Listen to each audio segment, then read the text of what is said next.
Minhas queridas amigas, meus queridos amigos, como é bom estar aqui. Como é bom dar esse abraço de ternura em cada um de vocês.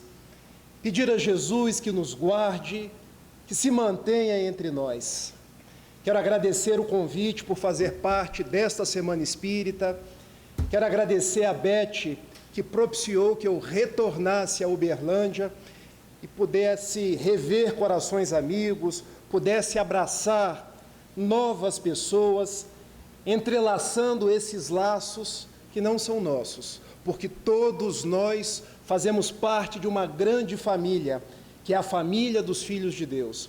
Quero agradecer um grande companheiro que está sentado aqui do meu lado, o Wellington, que foi me buscar no aeroporto, que me cedeu a casa dele, e nós hoje nos encontramos juntos para falar de Jesus. Porque um dia, uma criança me parou, olhou-me nos meus olhos a sorrir, caneta, papel na sua mão, tarefa escolar para cumprir, e perguntou-me no meio de um sorriso, o que é preciso para ser feliz? Amar como Jesus amou, andar como Jesus andou, pensar como Jesus pensou, viver como Jesus viveu. Sentir como Jesus sentia, sorrir como Jesus sorria, e ao chegar ao final do dia, eu sei que eu morreria muito mais feliz. Eu acho que o Padre Zezinho leu o Livro dos Espíritos. Vocês concordam comigo? Até os meus 18 anos eu fui católico. O meu sonho era entrar para o seminário. Mas a vida tinha uma proposta diferente, porque eu me casei com Gabriele, que hoje está em Niterói, com a minha filha Clara, propiciando que eu viesse ter com vocês. Mas Jesus queria me encontrar num outro lugar, na doutrina espírita. Ele queria se apresentar numa outra proposta, a veneranda doutrina que nos traz os espíritos que são as virtudes dos céus, que vieram abrir os nossos olhos e trazer novos caminhos. Então, se me apresento a vocês na noite de hoje, trazendo um tesouro, porque ao sair daqui eu quero deixar um tesouro com vocês. Que tesouro é esse? O Evangelho. Nunca se percam do Evangelho de Jesus, porque é Jesus que permanece conosco nas noites mais escuras. É Jesus o nosso companheiro de todas as horas. É Jesus que conhece cada lágrima. É Jesus que conhece a dificuldade com o filho, a dificuldade financeira. É Jesus. Eu olho para ele ali mexendo no fone de ouvido, fico pensando, está tudo bem? É Jesus que na noite de hoje vem nos dizer que Ele é o grande sentido da nossa vida. Então, se vocês me perguntassem qual o sentido da nossa vida, Jesus. Não por outra razão, João o Evangelista estabeleceu no capítulo 14 do Evangelho de João, versículo 6, eu sou o caminho, a verdade e a vida. Ninguém vai ao Pai senão através de mim. Então esse tesouro, esse sentido, chama-se Jesus. Todas as vezes que eu me perdi dos caminhos de Jesus, parece que a vida fica mais triste, fica sem graça, parece que os dias ficam mais sombrios. Isso por uma razão muito simples. Já acompanharam a flor do girassol? A minha filha adora os girassóis. E ela, às vezes, eu chego em casa na sexta-feira, papai, trouxe uma flor.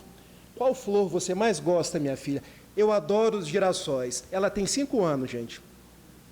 E eu explico para ela assim, minha filha, já reparou nos girassóis? O que, papai? O nome é girassol, porque vai girando ao encontro do sol. E a benfeitora Joana de Ângeles nos traz numa simbologia profunda, que nós, à semelhança do girassol, precisamos girar ao encontro do sol das nossas vidas, Jesus de Nazaré. Daí, nossa proposta na noite de hoje é estabelecer que Jesus e o Evangelho, uma palavra do grego que quer dizer boa nova, uma nova notícia para enriquecer nossas vidas, uma nova proposta de nós enriquecermos os nossos passos. Não nos percamos dele. Por isso, nós começamos a nossa fala relembrando o Padre Zezinho, que eu acho, mas não, tenho certeza, leu o Livro dos Espíritos quando lá está estabelecido qual o tipo mais perfeito que Deus encaminhou ao mundo para ser nosso modelo e nosso guia.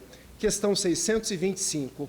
E a resposta, voyez em francês, Jesus. No português, apenas Jesus. Por quê? Se Jesus é o nosso modelo para nós copiarmos, se Jesus é o nosso guia para nós seguirmos. Na noite de hoje, então, eu quero trazer para cada um de vocês que Jesus dá sentido às nossas vidas, dá sentido aos nossos passos. E se nós queremos ser felizes, nós precisamos amar como Jesus amou, andar como Jesus andou, viver como Jesus viveu, pensar da mesma forma que Jesus pensava, viver estabelecendo contato com as pessoas da mesma forma que o Cristo, sorrir como Jesus sorria, porque ao final do dia eu morreria muito mais feliz. E aqui a gente pode fazer uma ponte com a doutrina espírita, porque nenhum de nós vai morrer, nós vamos desencarnar. Ao final da nossa proposta reencarnatória, se Jesus foi o sentido da nossa vida, nós desencarnaremos muito mais felizes. Chico desencarnou feliz. Quantos desencarnaram felizes? Eurípides Barçanufo, Adolfo Bezerra de Menezes Cavalcante, Alfredo Júlio, entre tantos outros que neste momento os seus nomes passam na minha cabeça. E para nós estabelecermos o sentido que o Evangelho traz às nossas vidas, eu quero contar histórias, porque vocês vão perceber que não é só nas Minas Gerais que nós contamos histórias. No Rio também nós contamos histórias. E a primeira história que eu vou contar para vocês é uma história real. Já ouviram falar no doutor Viktor Frankl? Alguns levantaram a mão. Porque Viktor Frankl foi alguém que estabeleceu um sentido para a sua vida. Ele não era cristão, ele era judeu. Mas ele viveu com aquilo que o Evangelho segundo o Espiritismo, no seu capítulo 24, chama coragem da fé. E eu perguntaria para vocês, nós somos corajosos no desenvolvimento da nossa fé? Porque quando a nossa vida ganha um sentido com o Cristo, pelo Cristo e para o Cristo, nós nos tornamos corajosos. E Viktor Frankl foi um homem de coragem. Ele nasceu em 26 de março de 1905, em Viena, na Áustria. Tornou-se médico, psiquiatra e começou a sofrer as perseguições por ser judeu. Passou incólume a Primeira Grande Guerra Mundial, 1914 a 1917. Mas na Segunda Grande Guerra Mundial ele passou o seu grande testemunho. Qual de nós aqui não tem um testemunho? Qual de nós aqui não tem uma dor, não passa um dia de dificuldade? Qual de nós aqui não enfrenta uma lágrima, não enfrenta uma noite que parece que não terá fim? Assim foram os dias de Viktor Frankl, porque Adolf Hitler, o Führer, conforme ele gostava de ser chamado em alemão, começou a entender que a raça judia precisava ser exterminada, para que sobrepujasse uma raça ariana. Olha como as pessoas têm pouca compreensão do que seja o amor, a fraternidade, o respeito e a tolerância. Então ele começa a perseguir judeus, ciganos, homossexuais, naquilo que ele chamava de limpeza étnica. E o doutor Viktor Frankl, por ser judeu, começou a ser perseguido. Igualmente seus pais, igualmente sua esposa. E a primeira que foi levada para um campo de concentração foi a sua esposa, Tilly. Por uma razão, meus amigos, ela engravidou. E o Führer considerava que ser judeu era um pecado, era uma infâmia. E quando uma judia engravidava, ela estava cometendo a infâmia 2 vezes, porque além de ser judia, ela havia gerado um filho. Olha o que a cabeça dos homens é capaz de fazer. Mas a parte boa é que o mesmo mundo que gera Hitler, gera Mohandas Karamchand Gandhi, gera Martin Luther King, gera Francisco Cândido Xavier, gera Divaldo Pereira Franco, gera homens notáveis, deixando para cada um de nós uma pergunta: com quem nós queremos nos parecer? Porque o sentido da vida é Jesus, amar como Ele, viver como Ele. Então Tilly foi a primeira a ser levada para um campo de concentração. E o Dr. Viktor Frankl recebeu um convite dos Estados Unidos para trasladar-se para o país da América do Norte. Mas ele pensou: coragem da fé. Vou eu me mudar para os Estados Unidos e deixar os meus pais aqui na Áustria? De que adianta eu viver e os meus pais morrerem? De que adianta eu ter vida e deixar os meus pais, os meus amigos, aqueles que eu amo para trás? Mas ele ficou na dúvida durante muito tempo. Já naquela época, por volta de 41, 42, a Alemanha começava o trabalho de anexação de territórios, que começou pela Áustria, depois a Polônia, até quase ganhar toda a Europa. Um dia, Hitler resolveu bombardear Viena, e bombardeou a sinagoga de Viena. E o Dr. Viktor Frankl foi até a sinagoga e pensou: meu Deus, Adonai, como os judeus chamam o Senhor da vida. Olha o que nós somos capazes de fazer. Eu acho que ainda nós não compreendemos as lições de Deuteronômio, capítulo 6, versículo 5, de Levítico, capítulo 19, versículo 18. Amar a Deus, amar ao seu próximo, porque isso está no Antigo Testamento. Nós ainda jogamos bombas uns nos outros, e isso se repete ainda nos dias atuais, não é mesmo? Mas ele vai até onde estava a Torá. Havia na sinagoga de Viena uma Torá de pedra, onde constavam os 10 mandamentos. E ele percebeu que as bombas de Hitler destruíram a sinagoga, mas a Torá de pedra estava incólume, Wellington. E eu fico pensando, é ou não é um recado de Deus? E ele, pegando aquela Torá destruída no chão, ele depara-se com os 10 mandamentos e observa o mandamento de número 4. Para nós que hoje lemos a Bíblia numa proposta mais conforme a Bíblia dos católicos, para os judeus, o 5º: amará o teu pai, amará e honrará a tua mãe, para que se prolonguem os seus dias na terra. E ele então: não deixarei o meu pai, não deixarei a minha mãe.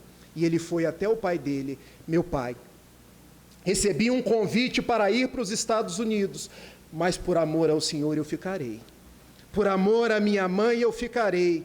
Se tivermos que morrer, morreremos juntos. Mas eu tenho certeza, meu pai, nós sobreviveremos. Era a coragem da fé. Era algo que estabelecia um sentido na vida de Viktor Frankl.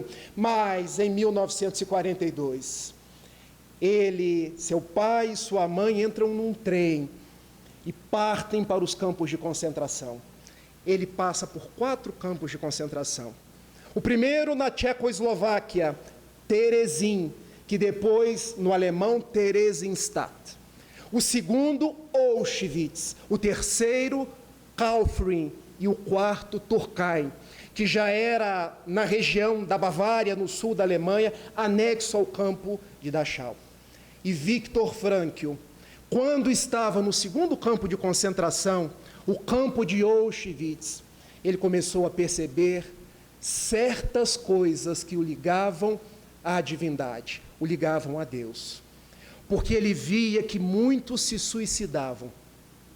Nós passamos agora pelo Setembro Amarelo, e ele percebia que muitos naqueles alojamentos onde se comia muito pouco, porque os alemães davam para comer pão velho com linguiça, que era muito comum a comida alemã. As pessoas não aguentavam. Elas saíam de noite, se atiravam nas cercas de arame. Era o suicídio. Victor Frankl orava a Adonai. Shema Israel. Adonai Eloheinu. Adonai Erra. Conforme a oração dos judeus. Colocava a mão por sobre o peito e dizia: eu não vou me matar. A minha vida tem um sentido. Eu tenho a coragem da fé. Não vai ser um alemão, 2 alemães. Não vai ser qualquer tipo de frustração, qualquer tipo de dor que vai me fazer tombar. Daí eu me lembro de Chico Xavier. Praticamente não enxergava de um olho. Tinha uma angina que, conforme os seus biógrafos, serpenteava no peito. Não ficava um dia sem trabalhar. Eu me lembro de Divaldo Pereira Franco, também com problemas do coração. E uma noite, para tornar a palestra um pouco mais leve, porque eu vim aqui trazer coisas de entusiasmo, tá, gente? Ele diz assim para Joana de Ângeles: eu hoje não vou trabalhar. Por quê, meu filho? Porque eu fui no cardiologista e ele disse para mim que eu estou quase morto. É, meu filho, você não vai trabalhar porque você está quase morto, pois eu já estou 100% morta e estou indo trabalhar. Você vai ou não vai? Diz que Divaldo Pereira Franco dá um pulo da cama, se apresenta na reunião mediúnica, porque eu vou dizer uma coisa para vocês: o dia que a gente mais tem dor é o dia que a gente mais produz. No dia que a gente chora mais, é o dia que a gente acolhe melhor, por uma razão muito simples: quando a gente sofre, eu entendo a dor do meu irmão. Quando eu choro, eu entendo a lágrima do meu próximo. Então Victor Frankl orava, colocava a mão por sobre o peito, e ali no campo de concentração ele estabeleceu uma ligação com Deus, com Jeová. Tudo pode ser tirado de um homem, menos a vontade de decidir que caminhos tomar, que decisões seguir. Os alemães podem tudo. Podem me bater, podem me deixar sem comer, mas não são capazes de tirar a minha vida. Eu levantarei cantando os salmos: o Senhor é meu pastor, nada me faltará. Ainda que eu caminhe pelo vale das sombras e da morte, o seu cajado me conduzirá. E foi uma profissão de fé, porque ele ficou de 3 a 4 anos no campo de concentração. E ele via pessoas que eram levadas para as câmeras de gás para poder morrer e depois para os fornos crematórios. E ele olhava para aquelas pessoas, muitas delas encontravam-se com o senho alegre, igual do Wellington. E vocês podem perguntar: como uma pessoa vai para a câmara de gás sorrindo? E eu pergunto para vocês: quantos cristãos morreram nas arenas? Quantos cristãos foram mortos pelas feras? Quantos cristãos foram embebidos em azeite e colocados nos postes?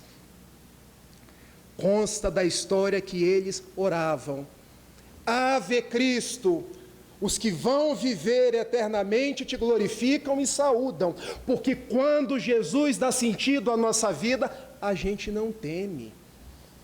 Quando o Evangelho preenche as nossas esperanças, a gente age igual Gandhi certa feita.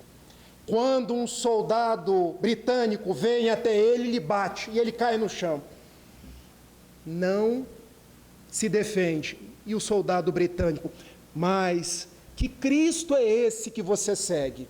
Que espécie de Deus é esse? Porque Gandhi não era cristão, tá, gente? Gandhi era indiano. Ele cultuava a Rama, o Deus, como eles chamam na proposta hinduísta. E Gandhi do chão: olha, eu sigo a Rama, mas se você seguisse aquele que está no seu crucifixo, você entenderia que eu não sou covarde, eu estou dando a você a outra face, a face do entendimento. Porque se eu me vingar de você, seremos dois na mesma vibração do ódio. Agora, se você me bate e eu não te bato de volta, o problema está contigo, eu estou em paz. Você terá dias, séculos pela frente para poder se ressarcir. Eu continuo, mesmo com o rosto ferido, com a consciência tranquila. Assim foi a vida de Viktor Frankl. Quando em 1945, as tropas de Eisenhower entram na Alemanha e libertam os últimos prisioneiros do campo de concentração. Ele encontrava-se com 25 quilos. Imaginem um homem com 25 quilos. Eu tenho 85, pode não parecer, que muitas pessoas dizem assim, você é magro, hein? Mas eu tenho 85 quilos. Imaginem Viktor Frankl com 25 quilos. E quando as tropas de Eisenhower, o general americano, entra no campo de concentração, ele estende a mão. Eu estou vivo, eu quero viver, eu ainda vou servir a muita gente. Era a coragem da fé. E ele vive, volta para Viena, para o seu endereço. Tcherninghasse, número 6, casa 25. Gente, eu lembro até o endereço. E vocês podem perguntar assim, como você lembra esses detalhes todos? Eu estou me formando em psicologia. E o meu tema de monografia é a busca de sentido em uma sociedade marcada pelo vazio existencial. Eu queria colocar na minha monografia que o sentido da vida é Jesus, mas a academia ainda não aceita. Então eu coloco na minha monografia que o sentido da vida é amar, que o sentido da vida é servir, que o sentido da vida é ter um ideal, que o sentido da vida é abraçar as pessoas, que o sentido da vida é não desistir nunca. Eu conto a vida de Viktor Frankl, quando com 25 anos ele levanta a mão no campo de concentração, eu estou aqui, e o que parecia um farrapo humano, me ajudem, porque eu vou voltar e vou ajudar a humanidade. Quando ele chega no seu endereço em Viena, ele quer saber da sua esposa, havia morrido. Talvez os maridos aqui presentes sofram muito com o falecimento das esposas. E a gente sofre porque somos seres humanos. Talvez os pais aqui presentes sofram muito, porque ele tinha um filho na barriga da esposa e ele sofreu, mas não abdicou da vida, porque a vida continuava tendo um sentido. E ele vem a saber da morte do seu pai, da morte da sua mãe, e percebeu, todos morreram. Mas a vida não acaba com o túmulo, porque mesmo os judeus acreditam no Rolam Rabá, a vida futura, o plano espiritual. Eu vou viver a coragem da fé. Algo interior que dá um sentido, que coloca brilho nos nossos olhos e a gente não desiste nunca. Então, com essa mensagem eu quero dizer para vocês, não desistam. Cada dia de vossas vidas, o sol nasce com uma tonalidade diferente. Cada dia de vossas vidas, escutem os pássaros, é de grátis. Eles cantam. Não desistam da vida, olhem para as flores, dos mais variados perfumes, das mais variadas cores. Foi Deus que fez. Deus dá um sentido à nossa vida. E Jesus veio como esse modelo reavivar a nossa proposta de viver, de aproveitar cada minuto, cada segundo para ser nossa melhor expressão.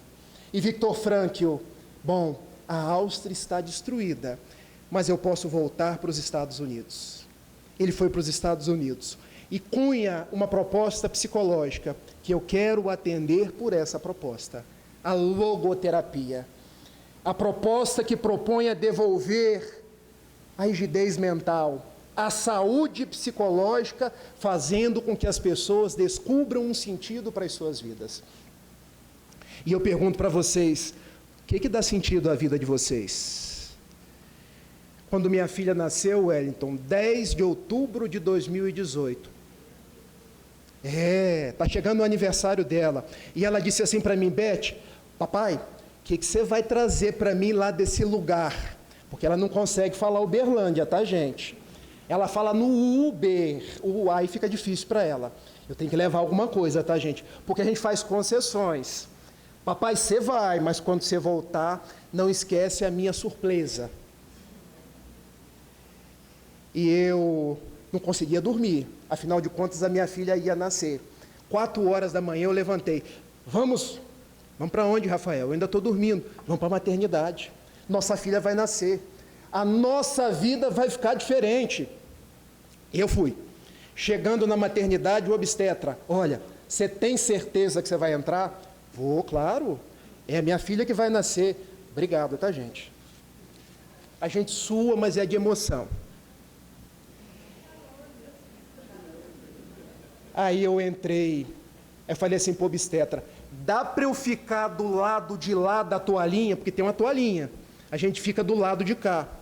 Aí o obstetra, olha, você vai desmaiar, ainda vai atrapalhar o parto. É isso que você quer?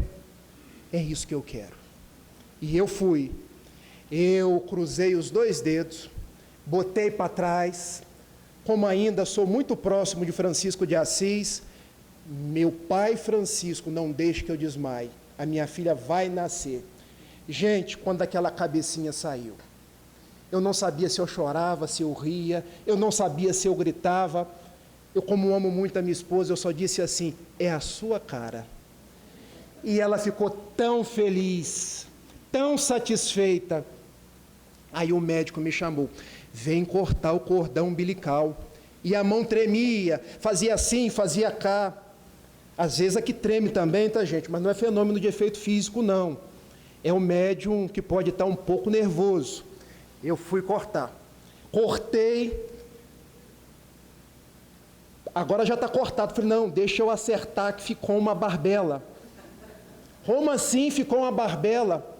Porque na minha cabeça eu tinha cortado torto. Mas não tinha cortado torto, é que na verdade aquilo pulsa e parece que fica torto. Mas eu descobri que a minha filha deu um sentido à minha vida. E todos os dias, quando eu chego em casa, aquela criança vem correndo para me encontrar e diz assim, papai, os meus olhos lacrimejam. Eu fico tão feliz, tão satisfeito, que eu pergunto para vocês, vossos filhos são ou não são sentido para as vossas vidas? Todas as vezes que a tristeza vier, lembrem-se dos vossos filhos. Todas as vezes que a tristeza vier, saia na rua, cumprimente alguém. Como assim, Rafael? Vou cumprimentar alguém no meio da rua? Às vezes a pessoa que você vai cumprimentar iria se suicidar naquele dia. E você cumprimentando, ela desiste. Cumprimente os porteiros, porque às vezes nós pensamos que os porteiros são invisíveis, a gente não cumprimenta. Os elevadores, então, todo mundo entra. Às vezes tem 10 pessoas dentro, Beth, e a gente não fala com ninguém. Nós estamos invisibilizando uns aos outros, palavra difícil. Quando a proposta do Evangelho é, quanto mais a gente se abraçar, quanto mais a gente sorrir, quanto mais nós nos irmanarmos, mais a nossa vida ganha sentido com Jesus, o modelo dos nossos passos. Agora eu vou dizer uma coisa para os maridos. Quando vocês chegarem em casa hoje, vão até as vossas esposas e digam assim, meu bem, eu te amo. A esposa pode desconfiar. Ela pode perguntar assim, o que você aprontou? Opção 2, o que você está querendo? Opção 3, você está obsidiado. Não deem bola para as opções. Abracem a esposa e digam assim, olha, eu quero dizer que eu te amo muito.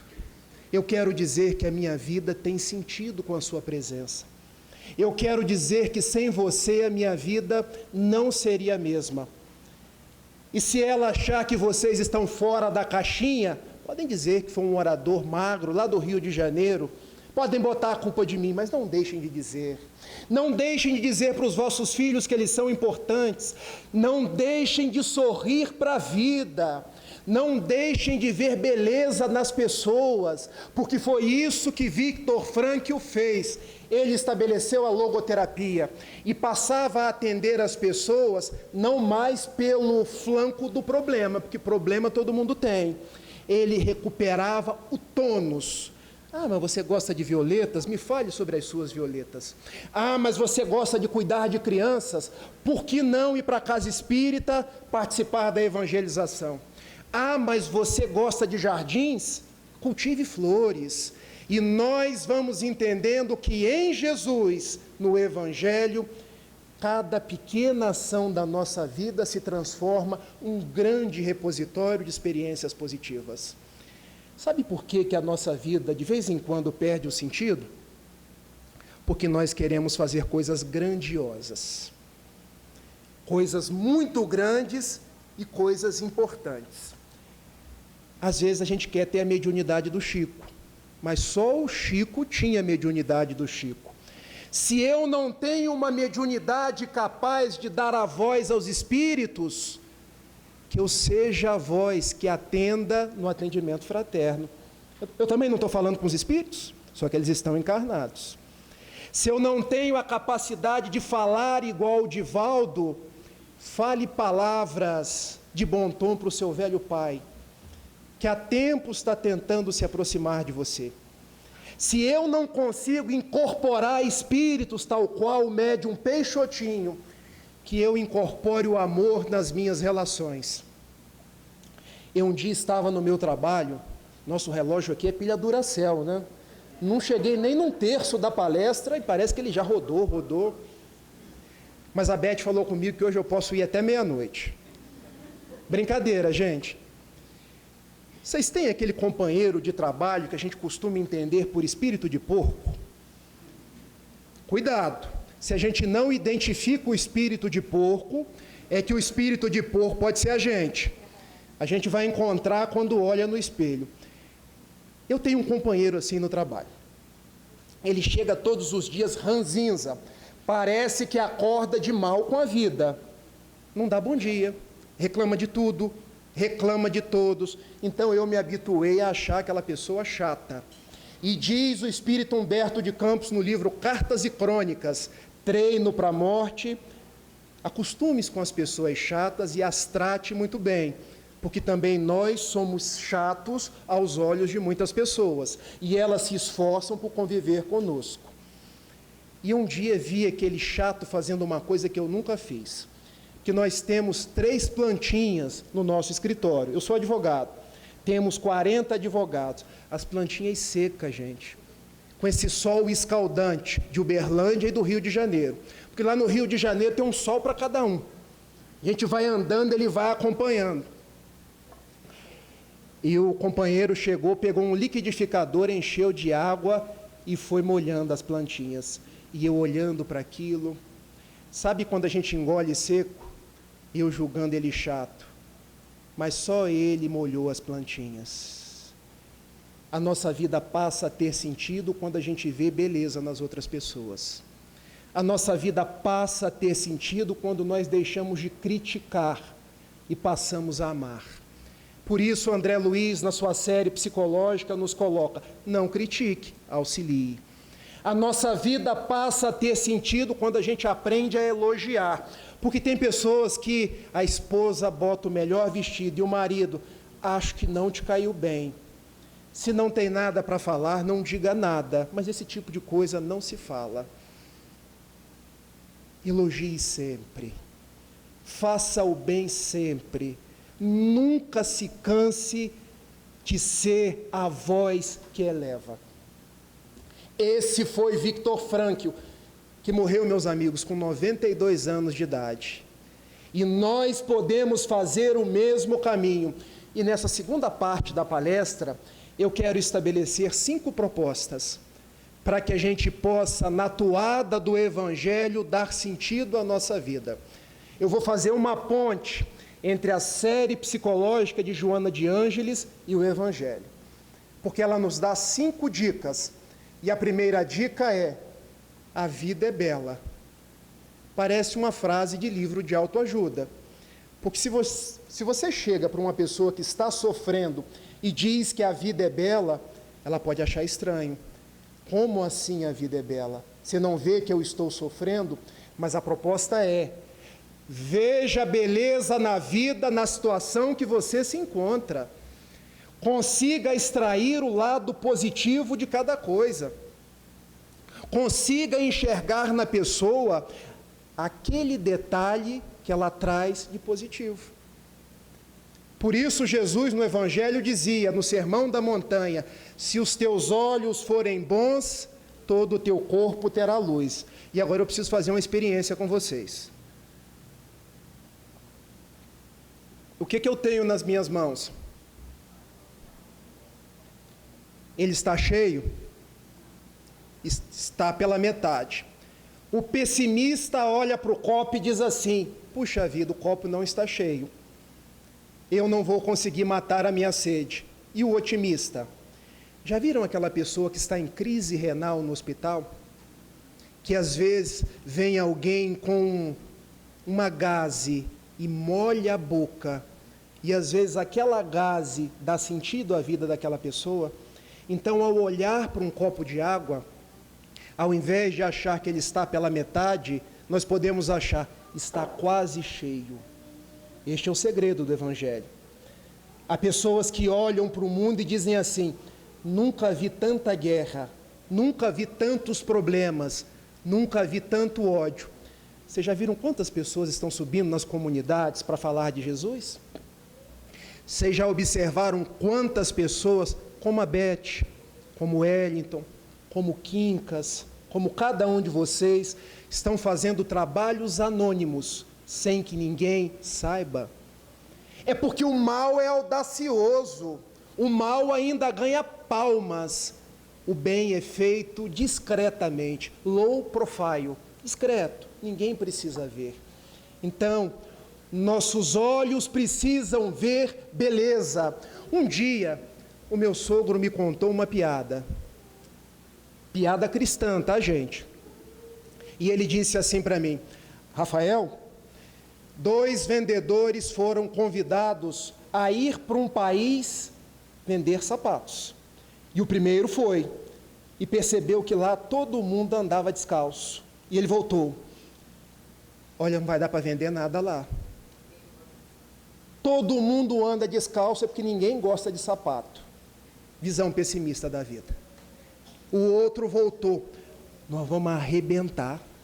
Lá é o lugar que a gente tem que ir. Por quê? Ninguém tem sapato, nós vamos vender para todo mundo. Qual a sua visão da vida? Vocês lembram do desenho do Zé Colmé e do Catatal? Só os jovens há mais tempo.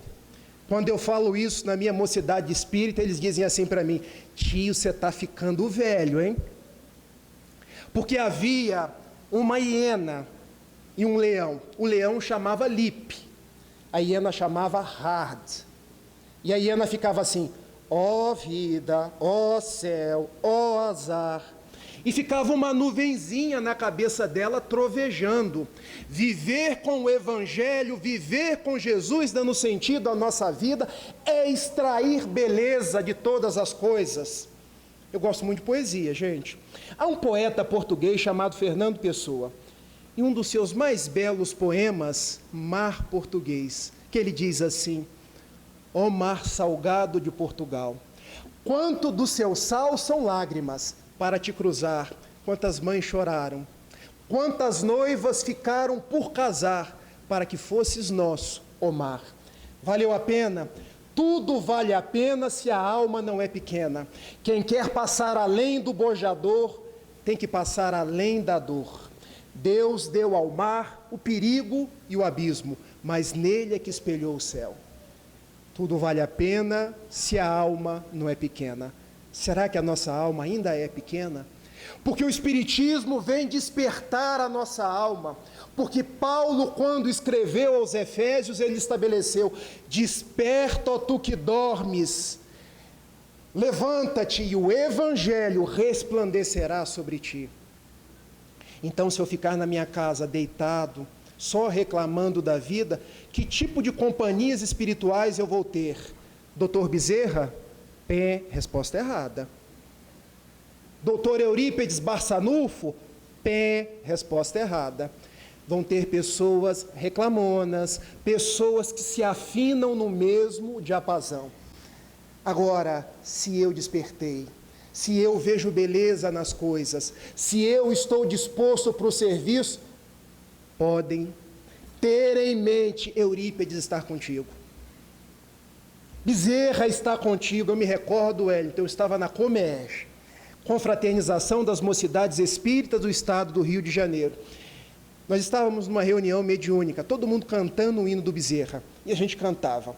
Quem apresentou-os foi o espírito José Grosso, conhecem? Uma voz grossa, grave, um trovador. Vocês estão esperando o Bezerra? E todo mundo, né? A gente estava cantando aqui, quem sabe ele vem. Para o Bezerra aparecer, vocês vão ter que entrar na sintonia deles. Por hoje, vocês ficarão só com o Zé Grosso, porque o Bezerra está numa comunidade atendendo uma família carente. Então, se nós queremos sintonizar com o Bezerra, é no trabalho do bem. É vendo beleza e se propondo a ajudar aqueles que sofrem. Primeiro sentido, com Jesus para as nossas vidas, a vida é bela. Segundo sentido, eu nasci para amar. Vocês sabiam disso? Vocês sabiam que quando a gente estava no pré-nascimento ou na pré-reencarnação, nós combinamos com o nosso anjo de guarda, o nosso espírito guardião, pode afiançar aí a promissória, porque agora eu vou amar. A música, né, gente? Ama que o amor te espera. Nós estamos na terra para amar. Quanto mais a gente ama, mais a nossa vida tem sentido. Vocês sabiam que Irmã Dulce, o anjo bom da Bahia, tinha os mais variados problemas? Ela convivia com a falta de um pulmão, ela convivia com problemas respiratórios, mas era uma pessoa feliz. Por quê? Porque ela se deu conta de que nasceu para amar. E observe o que eu vou falar para vocês aqui agora. Se nós queremos amar, nós despertamos. Se nós queremos ser amados, nós ainda estamos na fase infantil da existência, no egocentrismo. Já viram uma criança? Tudo para mim, tudo ao meu gosto e as pessoas me rodeiam. O problema é que a gente cresce e continua se comportando como uma criança. Quando o Espiritismo vem nos chamar a despertar, amemos. Amemos aquele que nos aponta o dedo em riste. Amemos aquele que nós julguemos que seja o nosso adversário. Chico Xavier costumava visitar a cidade de São Paulo. Vai aonde, Chico? Vou no presídio. No presídio, Chico? Uma alma tão nobre indo no presídio? Ué, mas lá tem filhos de Deus. E contam os biógrafos que Chico chegava no presídio e perguntava para o diretor do presídio: quanto nós somos aqui? Chico, a sua pergunta está equivocada. Aqui só tem delinquente. Aqui só tem gente que abusou do crime. E Chico, não, aqui tem filhos de Deus. E quando Chico saía do presídio, perguntavam para ele: você viu muitos obsessores lá dentro, Chico? Não, eu vi muitas mãezinhas. Eu vi anjos de guarda querendo a recuperação daquelas pessoas. Meus amigos, não estou fazendo apologia do erro. Eu estou dizendo que a nossa forma de tratar quem errou é com amor, é com misericórdia, porque nós também erramos. E Deus não nos trata da forma que muitas vezes nós queremos tratar as pessoas. Eu nasci para amar. Terceira coisa que dá sentido à nossa vida: eu nasci para servir. Há uma poetisa chilena, Gabriela Mistral, que ela diz assim: tudo na vida serve. Serve o sol quando dá calor e ilumina. Serve a lua, porque na penumbra da noite ela mostra os caminhos. Servem os beija-flores, que tiram o néctar de uma planta e levam até outra. E ela termina a sua poesia dizendo: e você já serviu hoje? Porque nós podemos servir das mais variadas formas. Nós podemos, onde quer que nós nos encontremos, ser a nossa melhor expressão, fazer a nossa melhor parte.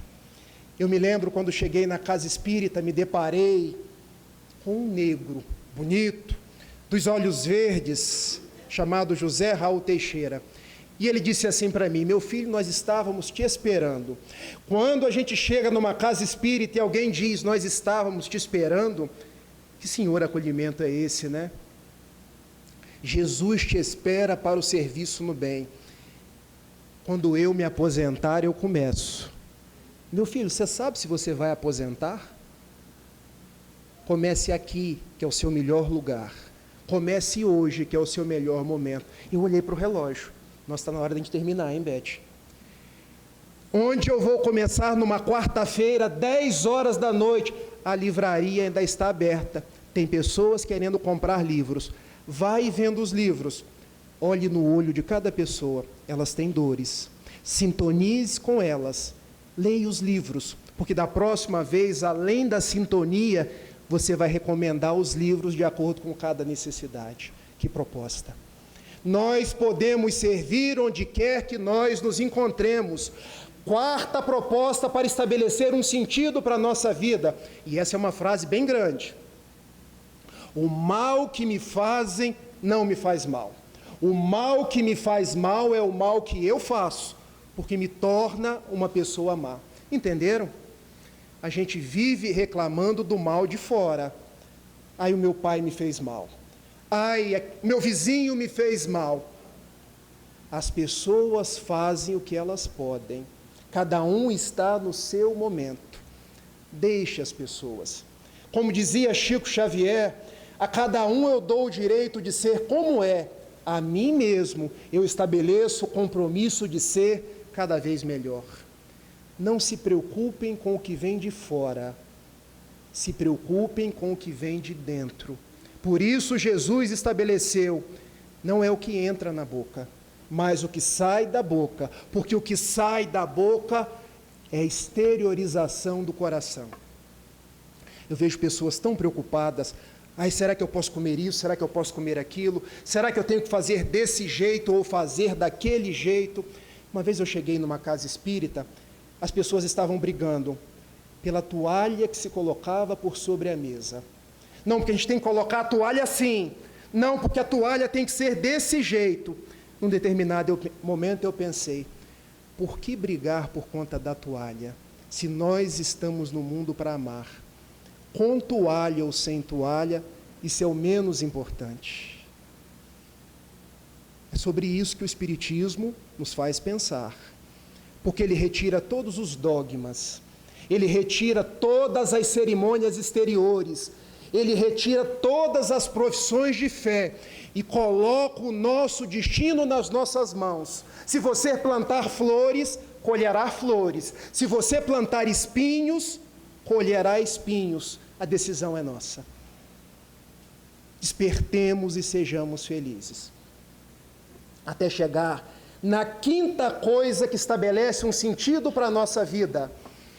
Há um sol brilhando dentro de mim. E agora eu quero perguntar para vocês, que sol é esse? Jesus. É aquele sol que nasceu em Belém de Judá. É aquele sol que brilhou no Tabor, quando se transfigurou, de um lado Moisés, do outro lado Elias. É aquele sol que brilhou para 10 rancenianos. Apenas um voltou para agradecer. É aquele sol que uma mulher cortesã, conforme a palavra de Humberto de Campos, Senhor, tenho andado em pecado, mas ouvi falar de ti e a minha vida se aproxima da sua. Nunca viste, mulher, a primavera fazer nascer a flor por sobre a casa em ruínas. As ruínas somos nós, as flores são as nossas esperanças em Deus. É o sol que brilhou para Simão Pedro, Simão Bar Jonas, que depois de uma noite inteira sem conseguir pescar, não desista, vai e jogue as suas redes. Mestre, eu já fiz isso a noite inteira. Atire as suas redes. E quando ele atirou, a rede veio cheia. Foi Jesus, que mesmo traído por Judas, filho de Queriot, uma cidade na Judéia, nas palavras de Maria Dolores, corrigindo, num livro notável chamado Coração e Vida, ele se faz luz nas trevas umbralinas e vai recuperar Judas. Um amigo nunca abandona o outro. É Jesus, que do alto do madeiro ele se faz luz, estabelecendo na haste vertical um caminho que nos leva a Deus, estabelecendo na haste horizontal um caminho que nos leva ao próximo. E mesmo que tripudiado por Anás, por Caifás, por Pôncio Pilatos, ele ora a Deus: meu Pai, perdoa-os, eles não sabem o que fazem. Contam os evangelhos que a cidade, à 9ª hora daquela sexta-feira fatídica, escureceu. Mas, em verdade, esse sol chamado Jesus nunca se apagou. E ainda hoje vem brilhando no seu coração, no coração do Wellington, no coração da Beth, na cidade de Uberlândia, que viu tão perto Francisco Cândido Xavier, que viu tão perto Eurípides Barçanufo, que viu os trabalhos da espiritualidade recuperando Jesus, porque quando perguntavam a Chico: o que é o Espiritismo, Chico? E ele respondia: uai, só, o Espiritismo é Jesus de novo no coração do povo. Eu venho trazer para os corações de Uberlândia um tesouro. Porque Divaldo Pereira Franco, na concha acústica da UERJ, ele falou: o Espiritismo não nos traz o mapa do tesouro, o Espiritismo é o próprio tesouro. E quem encontra um tesouro abandona tudo e passa a viver com esse tesouro, porque esse tesouro dá sentido às nossas vidas. Eu agradeço a Beth pelo convite, agradeço esse anjo chamado Wellington, esse anjo da fraternidade, agradeço a cada um de vocês. Posso pedir um tantinho da caridade de vocês? Vocês me dão? Eu quero fazer uma coisa que usualmente eu não faço. Porque o Chico, quando chegavam a ele: você é feliz, Chico? Sim. Eu sou feliz porque eu tenho Jesus no meu coração. E ele cantava: eu levo a vida feliz a cantar, despreocupado é o meu caminhar. Não tenho problemas, não tenho aflição, eu tenho Jesus no meu coração. Eu tenho Jesus no meu coração, eu tenho Jesus no meu coração. Não tenho problemas, não tenho aflição, pois tenho Jesus no meu coração. Muita paz, um beijo.